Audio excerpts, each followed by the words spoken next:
Hello everyone. Hello. Let's get settled in, why don't we? If you are joining me, give me a hello in the comments. Let me know who's there. And we'll just take a moment to get settled in. I know that my timer was a little off today, so I apologize for that. But we are starting just to 5 minutes past. So, yes, let me know who you are, how you're doing, that you're there. Let's connect on that level.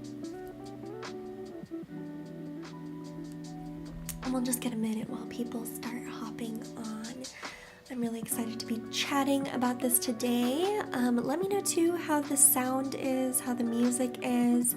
I know the last couple times the audio levels were off, and we do have a little bit of a delay between the comments and them showing up on my end. So I'll just give it a moment while we get set up, and in the meantime, while you're waiting for me to do so for yourself. Grab some tea, some water, whatever you need to be really comfortable and cozy, a comfortable seat, and we will sort of dive into today's little Dharma talk. And just sort of spend some time hanging out, chatting about that, and then we will get started. Hi, Stephanie. Will you let me know how the audio is? Thanks for joining, dear.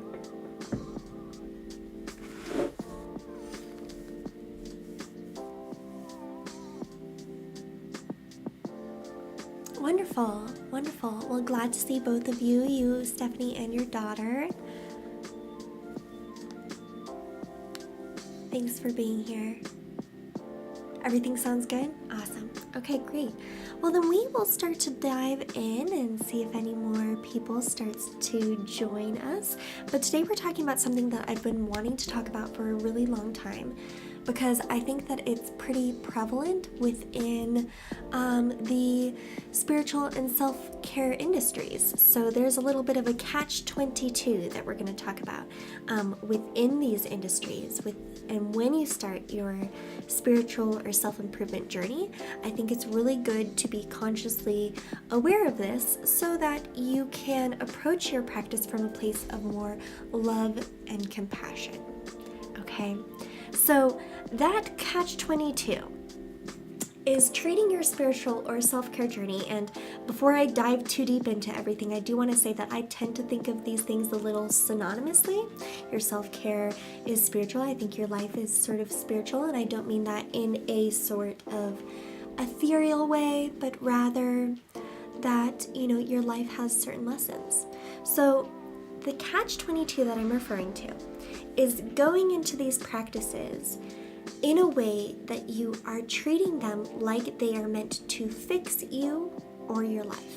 Okay, and I'll sort of clarify that here. Fix you or your life. Your self-improvement is to fix you.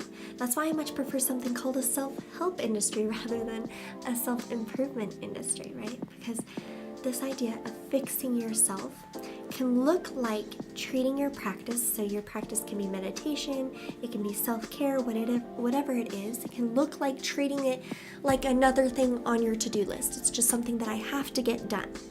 And this can end up being, if you miss your meditation, or you don't complete your morning routine, or maybe you don't make it to the gym, it ends up making you feel guilty. And you can already start to see the irony here, because if my meditation and my self-care and all these practices are meant to help me feel better, they're meant to help me heal myself. And so if I start off down these practices thinking that they are intended to fix me, right?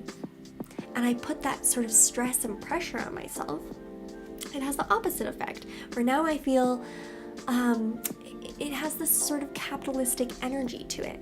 I'm going to talk about that just a little bit more. So is this making sense? Is this resonating? How are you guys feeling about this? So doing this, treating your practice as a means to an end, right? My practice is here to perfect my life and to perfect myself. And I've got this sort of striving for perfection. Doing this might have you negating or suppressing negative parts of yourself or your life, right? Suppressing these parts of yourself. And this can only lead you to feeling like you're failing. So within our self-care and spiritual practice, we have to be really careful about how we approach it and the kind of pressures that we place on ourselves in order to achieve that. And it might start to look like feeling like there's a problem with your practice. Gosh, if I just do the meditation right, if I just tweak my morning routine, if I just work out longer, if I just meditate harder, or if maybe I'm not using the right technique. And so you start finding problems within your meditation practices, problems within your self-care practices that look like, gosh, if I was just doing it right, or if I just had more time. So we end up with this dilemma within our practice. Or worse, this sort of approach to a practice can make you feel like there's something wrong with me. I just am not a peaceful person. My mind just can't go there. I'm just not focused. I am just mentally weak, right? Have we ever said things like that to ourselves? Hi, James. Thanks for being here. So let me know if you've had these moments in your meditation. I certainly did. When I was really struggling with my mental health, I left for India and studied meditation and studied mindfulness. And I was like, wow, I have all these tools now. And I'm never going to be depressed again. I'm never going to struggle with my mental health again. And when I returned to the United States, I was like, okay, I'm going to develop a personal practice and I'm going to stick to it, right? And what ended up happening is I came back from India, and now that I'm not living in a monastery, I have to implement my practice on my own. And I really struggled with doing that. And I placed so much pressure on myself on getting up early at 5 a.m. to meditate that when I didn't do that, I ended up feeling bad about myself. And the irony was that my practice was part of my mental health problem now. I was stressing myself out over the very practices that were supposed to help me de-stress. Okay, let me know if you've been there. And so what I want to suggest to you is that sometimes these industries, self-help, spiritual, anything like that sometimes these industries, it's almost like they are selling you the same idea as the religious heaven, right? What they are essentially saying is that you can have perfection now. You can have heaven in this life if you are just enlightened enough, if you just focus enough, if you are driven enough, right? And so I want to read to you a little quote from a song by Tony Jones. And maybe after I do this class, I'll link it in the description for you below so that you can listen to it, because I think it's absolutely wonderful. It's beautifully written. But she says, performative spirituality and healing. Okay, so think about this, performative. In what ways are you performing your spirituality and healing? Performative spirituality and healing is a well-disguised distraction to continue capitalistic energy within myself. Juicy. Juicy, right? I think it's good. And this is really what I'm talking about. Performative spirituality, she calls it performative healing, but I'm talking about performative self-care. Just going through the motions because you think if I just do it, right? If I just do the action, right? But it's not about the doing. It's about the being. And we're going to get to that. Your beingness. And I'll talk about that in just a minute here. Performative spirituality and healing is a well-disguised distraction to continue capitalistic energy. Think about that, capitalistic energy within your self-care practice. It's this striving, like I said, striving for perfection. It's this emphasis on the doing rather than the being, right? And in this constant striving for perfection within your life, perfection within your being, within yourself, you are unfortunately set up to fail, right? And it creates this catch-22, right? If I place so much pressure on all these actions and trying to be this perfect person and with this perfect life, right? Then I end up stressing myself out. So, yes, it's destined to fail and here's why. Because pain and pleasure are essential parts of life, no matter what level of your spiritual or self-care journey you are in, no matter what stage of life you are in, no matter if you are a monk in a monastery, no matter who you are or where you are or what you are doing, pain and pleasure are essential parts of life. And trying to suppress or negate the negative, right, or the bad parts of our life, or the uncomfortable parts of our life, or the uncomfortable or bad parts of ourselves, right, is not what your spiritual or self-care practice should be about, okay? And we're going to talk about what it should be about, but before we get there, I want to talk about a couple of other things that this type of thinking might cause and some of the dangerous effects that this misunderstanding creates. This thinking comes out of a really gross misunderstanding that there's a direct correlation between a lack of enlightenment and bad things happening to you, or a lack of action and being a bad person, right? Bad things happen to good people. Bad things happen to good people. And it can be even worse is that if you take this sort of thinking to the next level, right, it creates a sort of self-righteousness and a lack of compassion. You can see how if you take this idea and project it onto other people's pain and suffering, how that really negates and pulls out the compassion that we have for ourselves and the compassion that we have for other people. And that can be really, really dangerous. And I've seen this a lot within the spiritual industry, right? Judging people through this misunderstanding sets them and you up for failure, and it creates an identity with bad things, right? That these negative things are because of something that I did. And nature is neutral, right? A storm comes regardless of if you meditated that day, right? Nature is neutral, and so too life is like this.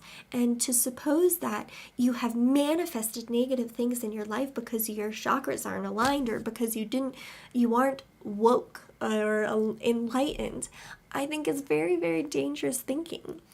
When I was in a yoga teacher training, I remember speaking with a gentleman who was saying something along the lines of, now that I am aligned with my spirituality, how am I going to go back home and talk to and connect with people who don't get it, right?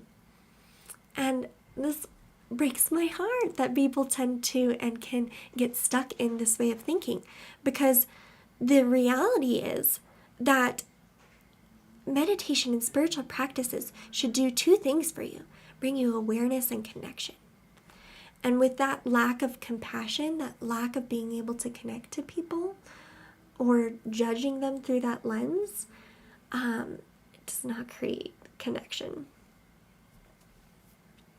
Has anybody experienced that before? Either judgment on themselves, right? Where we say, gosh, this must have happened to me because I am in a bad vibration, right? Sometimes we hear this sort of language within spirituality, right? Or judgment, you've seen other people judge others and say, gosh, they just must not be aligned, or I wonder what they did to deserve that, right? This sort of a misunderstanding of karma, if you will. You see this sort of dialogue within India and the class system, that, oh, they must have done something in a past life, right? I think that this sort of thinking is very dangerous, both for ourselves and for others. So bad things happen to good people, and bad things are going to happen to you, and pain and pleasure are necessary parts of life, no matter what stage of life you are in, no matter what stage of your meditation spiritual journey or your self-improvement journey, right? So this doesn't mean that we have to give up on those things. That doesn't mean that we just give up completely and say, oh, well, this was a fraud. That's not what I'm saying. I am the biggest advocate for meditation. I'm the biggest advocate for these types of mindfulness practices, and I'm the biggest advocate for certain self-improvement, self-help techniques. It's what I do, and so that's why I think it's important that we have this kind of conversation. So I'm glad this is resonating with you, James. Good. So this doesn't mean that we need to give up, okay? What it means is that we need to approach it from a different perspective, okay? And we need to be very strategic about why we are doing these practices, okay? And how we approach them energetically. So it means that instead, spirituality is much more about learning to ride the waves of life. Learning to ride the ups and downs, learning to accept the harder parts of yourself to love, learning to be more gentle in the face of adversity, both for others and ourselves. And it isn't about controlling your life. It's not about controlling, and it's not about fixing. There's nothing wrong with you. Despite all your neuroses, right? And we all have them. Despite all your neuroses, despite all of the dramas in your life, nothing is wrong with you. It's just life, right? And it's an essential part of life. What our practice is intended to do, it's to ground you. So that suddenly, Ram Dass, he calls his neuroses, they're like little shmoos. He says shmoos, right? It's just this, they become a lot lighter, and you take yourself a lot less, it's less serious. So your practice becomes about letting go, opening the heart, surrendering and accepting the experience of life, and all its good and all its bad, right? And in doing so, you acknowledge that your healing and your growth are undeniable, and they are your natural evolution. You can't not grow. You can't not heal. It is part of your natural evolution. And so we can have intentional practices, but when we start to approach them from a really gentle place, we understand that there's also life gives you a natural evolution, just like nature. You don't need to try so hard. It's not about trying, it's about floating, right? It's not swimming upstream, it's floating downstream, right? It's about trusting. And that can be hard to do, and that's why we have a practice, because it's hard to trust. It's hard to let go. It's hard to stop clinging, right? And that's what the practice is for. That's what the practice is for. Not to negate the difficult parts of your life, not to change or fix your life or fix yourself. It's to find a deep-seated contentment within you that is available even in the hardest of times. And that's something that you can, it's like a muscle. You can work through it, but you don't need to be mad at yourself that you don't have it immediately, that you aren't perfect, right? So being more gentle with ourselves. And I don't think that this is advocated enough within these industries. So let's talk about how we do that practically. Like, okay, I see now, Sharon, like, okay, we've got this dilemma, this catch-22, right? And I know that I can't treat my practice like a means to an end or another thing on my to-do list, and I shouldn't be super critical on myself. But then how do I approach my practice from this framework, right? And I want to suggest to you that you can start doing that today. And it, to me, looks like a twofold practice, okay? And I teach this to all of my private clients and most of the people who work with me, a twofold practice, okay? And it's a practice that is deeply seated in joy, and it should fit effortlessly into your life. And the two folds that I think of here are what I call a ritual. And this is like the actual part of your practice. This is sitting down for your meditation. This is doing the morning routine. This is what we typically think of as your practice, okay? I call it a ritual. And the second and the most important part is an awareness. Okay, so we have a ritual and we have an awareness.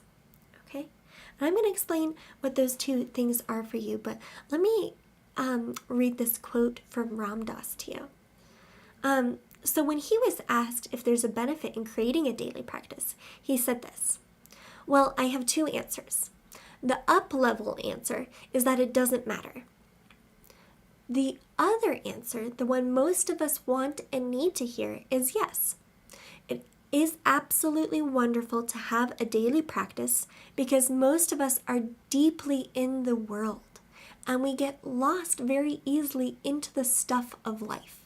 So this is all the dramas that are going on, that are happening to you because life happens, right? And so to have a daily practice that keeps reminding you and pulling you back into awakening again gives you a chance to look at what's happened and how you may have gotten lost the day before, to keep putting what's happening within you, within the world, back into perspective. It's very useful. Okay? So it's useful to have our practice. I'm not negating that. Don't misunderstand that I'm saying that. We should have a ritual, but you should approach it from a place of gentleness, and it should fit more effortlessly into your life. It can be as simple or as complex as you want, right? So James says, yes, judging myself when I don't follow my meditation practice and something bad happens, like I didn't protect myself. Yes, see, I've done that too. I've been there. And you can see how damaging that is to your identity and to your self-worth. And these practices are meant to remind you that your very being has purpose, that you are worthy just in your very essence. And thinking like this, it doesn't serve us in that way. And so if we can step outside of that, I think that will do us a great deal of good. So let's go back to this twofold practice, a ritual and an awareness. The awareness is to say that your life is the practice. Your life is the practice. So often we think that our life gets in the way of our practice. Right? If I just had more time, if my kids could just be quiet in the morning, if the dog would start barking, then I'd be able to meditate. And it's like, no. All of these things are showing up for you, are an opportunity for your practice. And this is what I call the awareness. Okay? And it doesn't need to be a passive awareness. There are methods to approaching this very big element of your practice. But this is the most important part, right? More than your ritual is the awareness. Because the ritual is intended to bring you that awareness and help connect you to yourself, connect you to the world outside of you, connect you to the universe. And so the ritual is absolutely helpful for doing that, but it is not the most essential part. The most essential part is the awareness. I'm just reading comments here. Laura says, teachings that tell us that our circumstances and external life are just reflections of our level of consciousness, are not helpful, right? That external circumstances are a reflection of my level of consciousness. It's not helpful. It's super not helpful. Bad things happen to good people. Bad things happen to good people. Bad things happen to enlightened people. And it's just a part of your life's journey, right? We don't need to decide that that is a part of our identity, right? So you can start doing this twofold practice today, okay? You can start right now. And so I want to go over some more pragmatic techniques for creating this type of structure within your practice, okay? And this is something, again, that I work with in much more detail. Today we're just kind of skimming the surface of this type of method of a practice.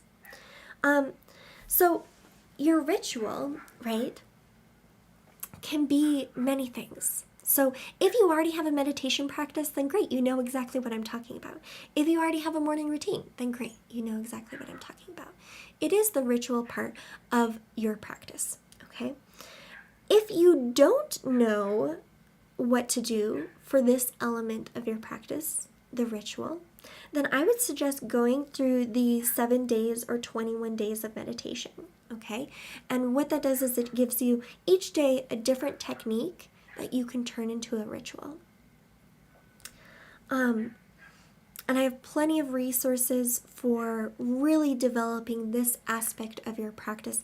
And if you have any sort of inquiries about doing that, please reach out to me. But the tip I want to give you for this is creating an anchor, okay? And making your practice flexible in terms of the duration that you can do your practice. So your anchor, let's talk about that first. Your anchor is something that you already always do in your life. The most common one I like to use is brushing your teeth.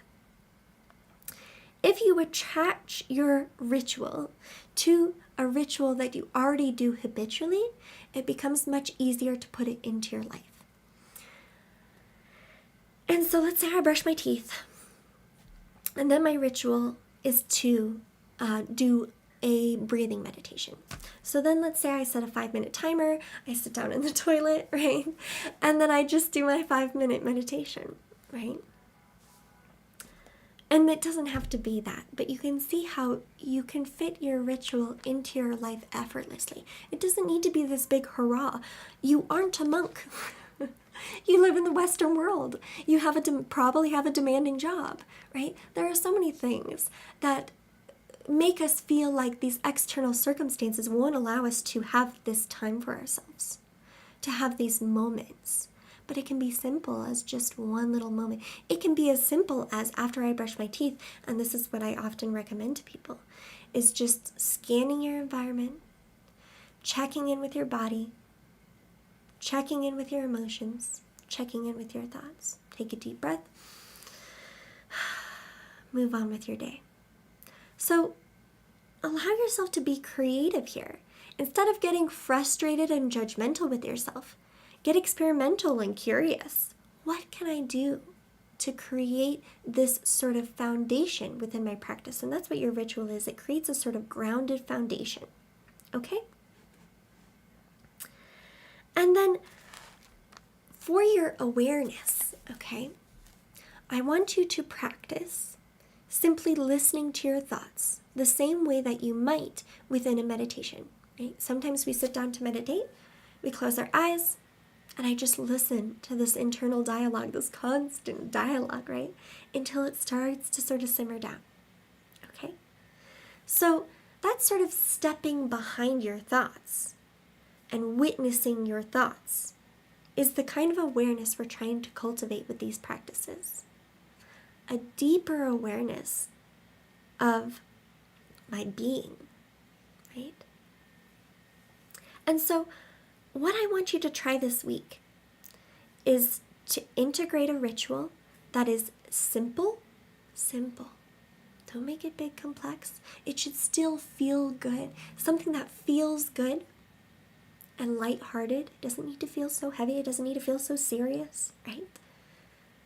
See if you can start playing around with the idea of a ritual. And then I want you to practice the awareness of your thoughts, okay?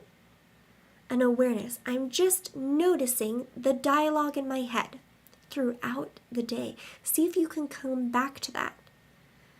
And the more that you come back to it, right? Oh, I gotta remember my thoughts today. And I want you to try this simple thought reframing exercise, okay? Let's say you're having negative or ruminating thoughts, okay? And you catch yourself in that. That's the awareness. The next level of awareness I want you to have is to say, even though I feel blank about whatever's going on with your life, I deeply and truly love myself. This is a conscious thought. So I have to have the awareness of my thoughts to notice when I'm having negative thoughts. And then I have to have the second layer of awareness, which is to consciously interject with a new type of positive thought. Okay? So when you catch yourself within negative thoughts, just asking yourself, can I reframe this? Can I think of it differently? How are you guys feeling about this? I know it seems that this seems like a lot, but let me know how you're feeling. A ritual and an awareness. And I have a lot of systems for, like I said, this is just the surface of it, okay? So keep it simple. Keep it simple. Another type of awareness that you can try, an awareness exercise, if you will, is to notice every time you sit down. And every time you sit down, allowing yourself to be present for just one moment. So I have to have the awareness, and you'll notice that it's really hard, right? I have to have the awareness, right, that I'm sitting down. And then I have to have the second level of awareness to be like, okay, be present. Okay? I'm just going to read some comments really quick. Yeah. Life is our practice is beautiful. Thank you. Yes, you're welcome, James. And thank you, Laura. These comments are really good. Yes. Hi, Ray. Good to see you. Okay. So yes, twofold practice. Ritual and a level of awareness. And if you take neither of these, know still that your life itself is spiritual, right? Because voila, here you are. Voila, what a strange and bizarre thing this is, this life thing. Strange, isn't it? What an interesting miracle you are. This phenomenal thing of existence with this strange gift of life. That in and of itself, your pure existence, is, in my opinion, spiritual. And I don't mean, when I say spiritual, I don't need to, it doesn't have to be anything metaphysical or ethereal. It's very pragmatic right here, right in front of you. This, to me, is a spiritual experience. And so, know that if you miss your ritual, or if you aren't thinking about your awareness, that it's okay. It's just, these are just tools. They're just tools, right? And the purpose of a tool is to help you build something. And you don't get mad when you don't use the tool or you aren't building, right? The relationship that we're trying to build here is a relationship with your mind, a connection, a relationship with yourself, a relationship to the universe, right? These are just tools. And so we can approach them with a sort of softness, a sort of gentleness of being. So with that said, with this little chat about this sort of catch-22 within our practice, I thought we would just end on a little communal meditation together. Okay? So allow yourself to get comfortable into a comfortable seat. And we're not going to do anything complex, like I said. Start simple, keep it simple. Allow yourself to come to a comfortable position, whatever that is for you. And we'll start very simply with the eyes open and just start to be present. Notice where you are here and now. So with the chin still, the head still, I want you to just gaze around the room. Not moving the head, just with the eyes. I want you to notice colors. Notice textures. Notice shapes and shadows. Very good. Just like that. And as you gaze about the room, I want you to start to breathe a little deeper. And allow the eyes to settle in one particular point, wherever they fall naturally. And as you breathe in, I want you to gaze at that point. And as you breathe out, I want you to let the eyes fall closed. And on the inhale, an even softer gaze back at that focal point. And on the exhale, the eyes fall closed. Softer inhale. And the eyes fall closed on the exhale. And you'll notice every time you do this, the eyes grow heavier and heavier until they just fall closed naturally whenever that is for you. And you're left with just breath, just breathing.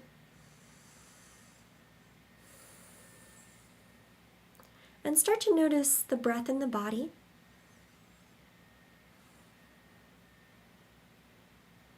And let's bring our awareness now just to the body.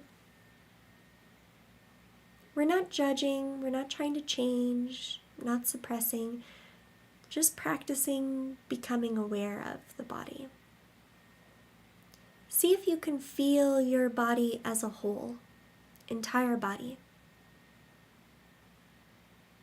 Entire body breathing, heart beating, entire body just being.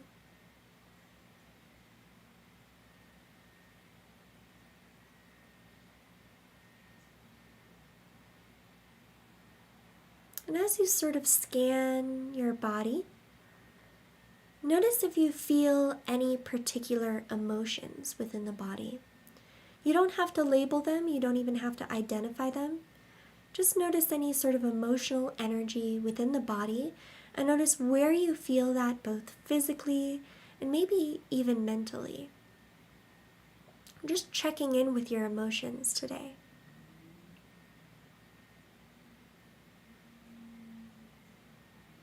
Noticing what it feels like in that experience. Again, we're not changing it, we're not judging it. We're just practicing acknowledging and becoming aware of.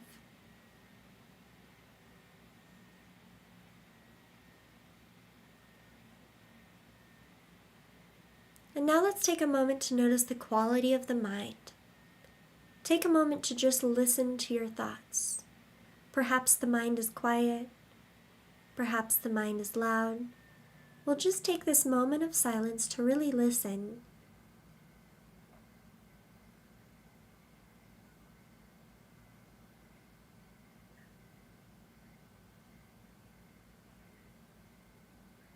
Notice thoughts come in, thoughts go out.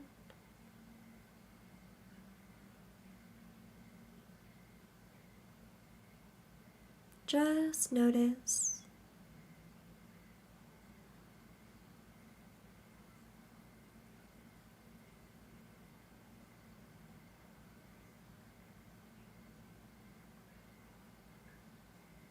Just listen.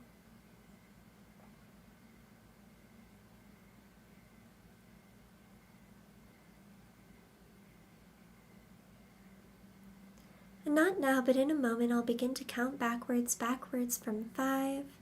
And when I reach 1, you'll feel very relaxed, very ready to move into the rest of your evening or the rest of your day.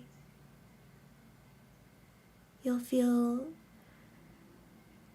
completely aware of yourself here and now. And I count 5. Once more, noticing a relaxed body. 4, noticing a calm mind. 3, take a deep breath in. Sip the top. 2, an audible exhale. And 1, eyes blink, blink, blink open. Take a deep breath. Big audible exhale. And before you move, I want you just once more to notice the room. Notice yourself here. Once more, just quickly checking in with your physical body. Noticing any residual emotions or thoughts. Take another deep breath in. And let it all go. 2 more times. Deep breath in. Let it all go. Last one. Very good, very good, very good. All right, everyone. I cannot thank you enough for being here. Thank you enough for showing up, for making time for this practice. It is absolutely admirable. I think it's one of the best things that you can do, because when we take this kind of time dedicated to our own internal contentment, it is absolutely for the greater good, right? Can you imagine if we all universally did this work, what kind of effect that would have on the world? I think it would be profound. I think it would be very profound. And so I truly can't express how happy I am that you are here and that you take this time to spend with me. So that is us for today. I do want to mention that I do have now opened the waitlist for my pilot program. So this will be focused on doing on this twofold practice. Really diving in deep into your ritual using meditation, yoga nidra, hypnosis to create your ritual and develop a level of awareness out of a place of compassion so that you can create a personal practice, a spiritual practice, or a self-care practice that fits effortlessly into your life. So if that sounds good, you'll want to check out the description below and join the waitlist to be notified when that goes off. Again, if you are just starting off and you would like some resources, I do have both a 7-day meditation journey from this year as well as a 21-day meditation journey from 2021. Both of those are on YouTube, but you can also just text in and you will get those meditations sent straight to your phone with the link to the video. So that is also in the description for this last year's. So you text 2022 to 1-833-877-0738, and again, that is all in the description. So thank you guys so much. I hope you have a beautiful evening. Please take some time to yourself to transition into your evening. Ask yourself, what energy do I want to carry with me through the rest of my day, and see if you can step into that. Thank you guys for being here. Thank you, Stephanie. Thank you, James. It was good to see you, Ray, Laura, everybody. Thank you so much, and have a beautiful, beautiful rest of your day.